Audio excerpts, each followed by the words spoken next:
கவின் ரொம்ப நாளாக கேட்டுட்டு இருந்த இஃப்தார் பாக்ஸ் ஃபைனலாக வாங்கியாச்சு. அங்கே எஸ்எஸ் ஹைதராபாத்லேருந்து தான் இஃப்தார் பாக்ஸ் ஆர்டர் பண்ணியிருந்தோம். ஆர்டர் பண்ணல, டைரெக்டாக போய் வாங்கியிருந்தோம். ஏன்னா ஆர்டர் பண்ணால் 150 ருபீஸ் எக்ஸ்ட்ரா காட்டுனுச்சு ஜொமேட்டோவில். ஸோ நாங்கள் நேர்லேயே போய் வாங்கிட்டு வந்துட்டோம்.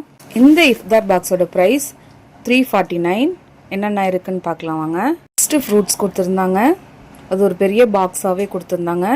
நோம்பு கஞ்சி கொடுத்துருந்தாங்க, 2 பிளேட் 2 ஸ்பூன் கொடுத்துருந்தாங்க. தயிர் பச்சடி கொடுத்துருந்தாங்க பிரியாணிக்காக.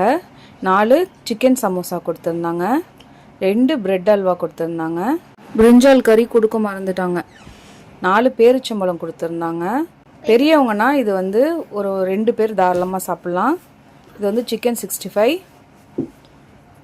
ஒரு சிக்கன் பிரியாணி கொடுத்துருந்தாங்க. அப்புறம் உள்ளே ஒரு கிட் கொடுத்துருந்தாங்க. அதில் வந்து டிஷ்யூ பேப்பர், ஸ்வீட் சோம்பு, ஸ்பூனு, டூத் பிக்கு எல்லாமே கொடுத்துருந்தாங்க. இது பெரியவங்கன்னா ஒரு 2 பேர் தாராளமாக சாப்பிட்லாம். சின்ன பசங்கன்னா 4 பேர் சாப்பிட்லாம். பிரியாணியோட எக்குமே இருந்துச்சு. எஸ்எஸ் ஹைதராபாடோட பிரியாணி வந்து எப்போவுமே நல்லாயிருக்கும். ரெகுலர் கஸ்டமர் நாங்கள். ஸோ அது எப்பவும் போலவே நல்லாவே இருந்தது. அதுக்கப்புறம் ஒரு கவரில் வந்து 1/2 லிட்டர் வாட்டர் பாட்டில் ஒன்றும், ஒரு ஜூஸ் பாட்டிலும் கொடுத்துருந்தாங்க. மற்ற ஹோட்டல்ஸில் இஃப்தார் பாக்ஸ் எப்போவுமே காஸ்ட் அதிகமாக தான் இருக்கும். எஸ்எஸ்ல எப்போவுமே கம்மியாக தான் இருக்கும். கொடுத்த அமௌண்ட்டுக்கு ஒர்த்தாக இருந்துச்சு.